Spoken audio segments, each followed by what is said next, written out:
another makeover. Ang makeover natin ngayon is this 1-bedroom, 34 square meter condo unit. And actually, itong unit na to, ito yung ginagawa namin bago mag-quarantine. Tapos na-delay siya, na-postpone siya dahil wala naman tayong choice lahat. Pero ngayon, finally, ito, matatapos na namin siya. Pero syempre, share ko muna sa inyo ano yung itsura niya before and ano yung mga plano namin sa kanya.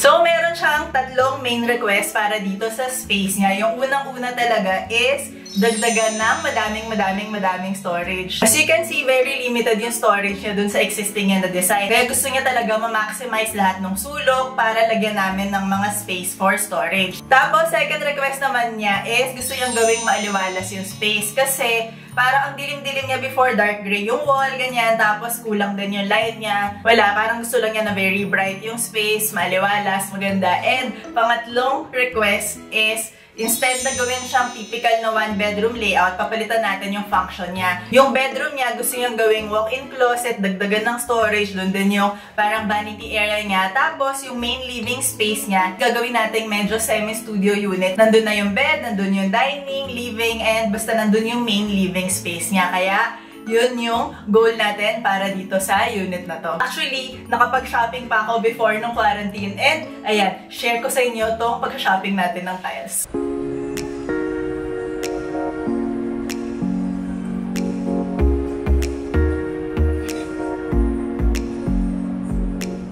Isa to sa mga options ko. Actually, itong dalawa.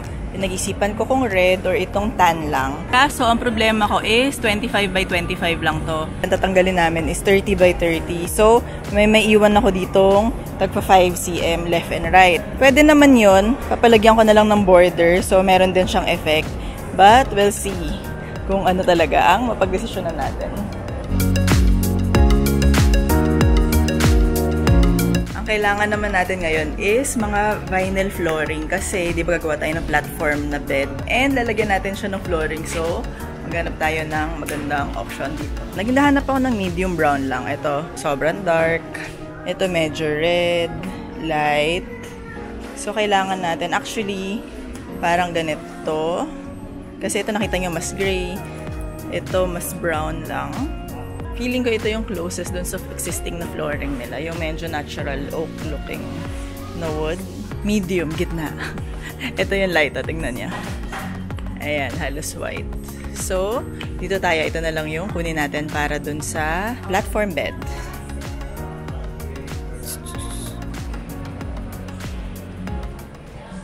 Finally, nakita ko na siya. Ang ganda, ang ganda. Ayan. So, ngayon, pinapalinis namin tong buong unit para makamove in na siya later. Tapos, ayan, magde-decorate na lang kami. Ayusin namin yung kama. Yan, linis-linis. And later, shoot natin yung reveal na to. Habang naglilinis sila dun sa labas, naririnig nyo yung pagbabacuum nila. Magkakabit muna kami itong mga pictures dito sa frames natin. Ayan. So, itong mga to, kinat-out ko siya dun sa isang book ko. So, talaga yung kulumos up eh. Hindi.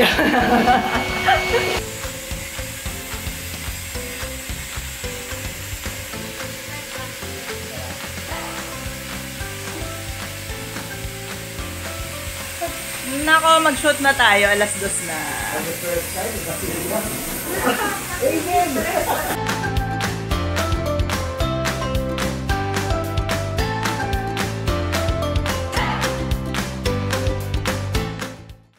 Finally, after ilang buwan dahil nabitin nga kami dahil sa quarantine. And eto, tapos na natin yung makeover nitong unit na to. Kaya alika, tour ko na kayo.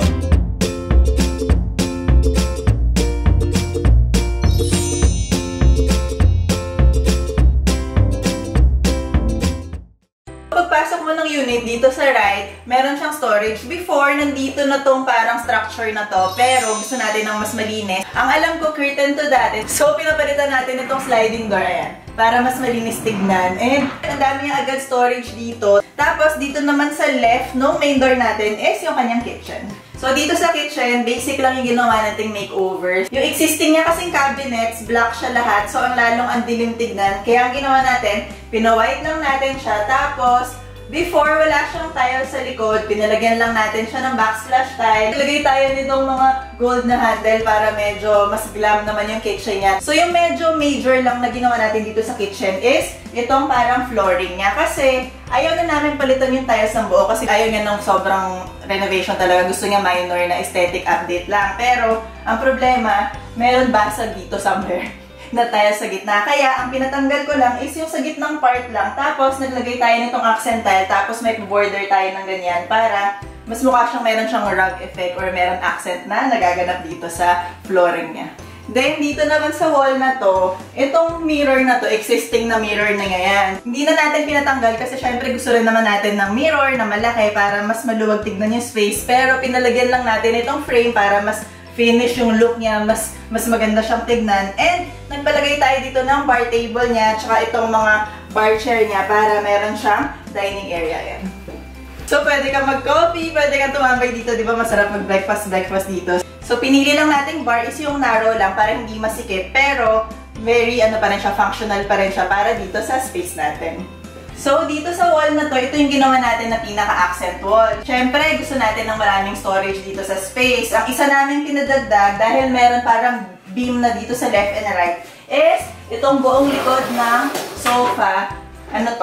Storage yan lahat. Hanggang dyan, paikot, para marami na lalagyan ng gamit and at least tago sila. So, kaya naman itong i-move para dito natin ilalagay yung mga mas hindi ginagamit ng madalas, pero at least meron siyang space. Tapos, ito nagpagawa tayo ng custom na sofa niya. And wala, natutuwa lang ako. Gusto niya kasi nung look ng tufted. Gusto niya na parang Chesterfield na look. Pero pinagawa natin na medyo mas modern design, mas modern version.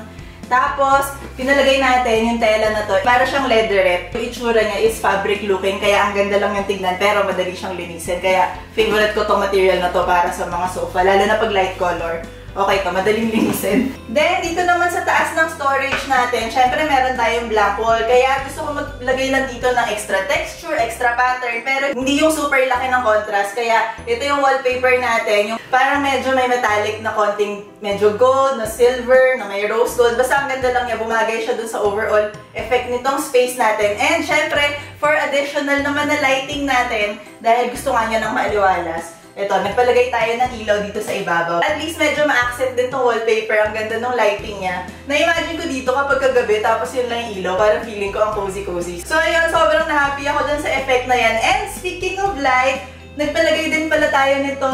Light fixture na to. Sobrang, wala ang cute niya. Aliw lang ako talaga sa kanya dahil may black, may gold. Tapos, kahit na hindi ganun kataas yung ceiling namin dito, okay lang kasi hindi siya ganun kataas. Pero, statement piece pa rin siya. So, isa sa pinaka-favorite kong section nitong makeover natin is itong bed area niya. Kasi nga request niya original bedroom niya, gusto niya gawing walk-in closet na. So, gusto niya ilagay yung bed niya dito para medyo merong studio unit feel. And, yung pre-post namin sa kanya is itong elevated na bed area kasi nga, syempre, gusto natin ng storage. So, itong lahat ng ilalim na to is storage na drawer siya, ang lalim niya. Itong ibabaw nung sa bed niya, ano rin yan? Cabinet din yan lahat para syempre, wala tayong sasayangin na space. And ito rin, pinagawa rin natin na custom. So, storage pa rin to lahat. Tapos, nakapatong lang dito yung bed niya. Ayan, no? Di ba? Ang sarap tumambay, ang sarap mag-movie dito. So, dito, ito yung TV area niya. Diyan tayo naglagay ng konting gallery wall lang. Simple lang siya. Pero, pandagdag lang ng accent dito sa wall na to kasi masyado siyang plain. Itong buong wall na to, yung span na yan, is pinapaint natin itong parang accent color na para siyang medyo may hint ng pink, pero tan. Ang ganda niyang neutral. Tapos, bumagay din siya, nag-match siya dun sa parang coloring ng wallpaper natin dun sa kabila. So, wala, sobrang naaliw ako dito sa wall color na to. Feeling ko, gagamitin ko pa to ulit sa susunod. Ito naman yung kanyang bedroom before na. Ngayon, ginawa natin walk-in closet. Before, di ba, nandito yung bed niya. So, inalis na natin siya. And, actually, para makatipid tayo ng konti sa cost, yung mga existing niya na closet na nandito, kinip natin siya. Dinagdagan lang natin ng mga door. Pero, itong unit na to, ito yung bagong pinadagdag natin. Ayan, ito, dami na niyang hanging dito. Ganyan din dun sa kabila. Tapos, itong artwork na to, ayan, sobrang cute niya. Siya ata yung nag-paint nito, si client yung nag-paint nito, wala. Naliw ako, so bumagay rin siya dito sa look no kanyang walk-in closet. So, isa rin to sa existing yung closet. Tapos, pinalagyan lang natin ng door para match sila lahat na may mga pinto. And, pinalagay natin itong gold na hardware lahat. Para maganda rin, para medyo may glam ng konti itong closet natin. Pinalagay din natin itong light fixture na to. Sobrang cute niya. Meron siya ng black, tapos may mga gold. Tapos perfect siya kasi maliwanag siya. Bagay siya dito sa closet. Dito naman sa may window na wall, dito natin pinalagay yung kanyang vanity area. Nagpalagay lang tayo nitong table. Tapos konting shelf dito para pwede niyang lalagyan dito ng mga perfume, skincare, something. Yan, very simple lang, very clean na look lang yung ginawa natin para dito sa walk-in closet niya.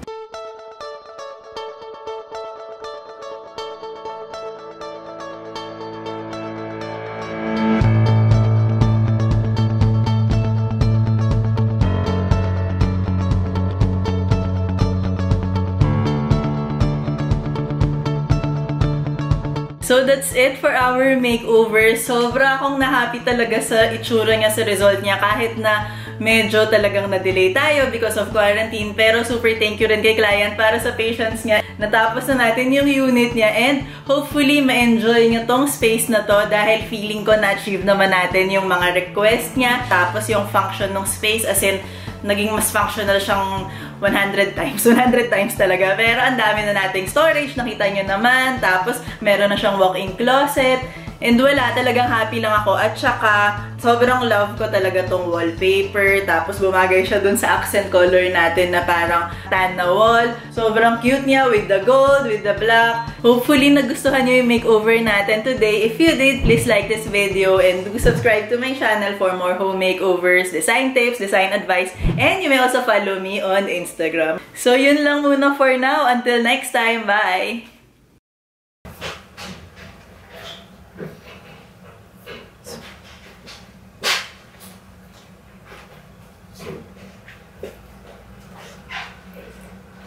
So,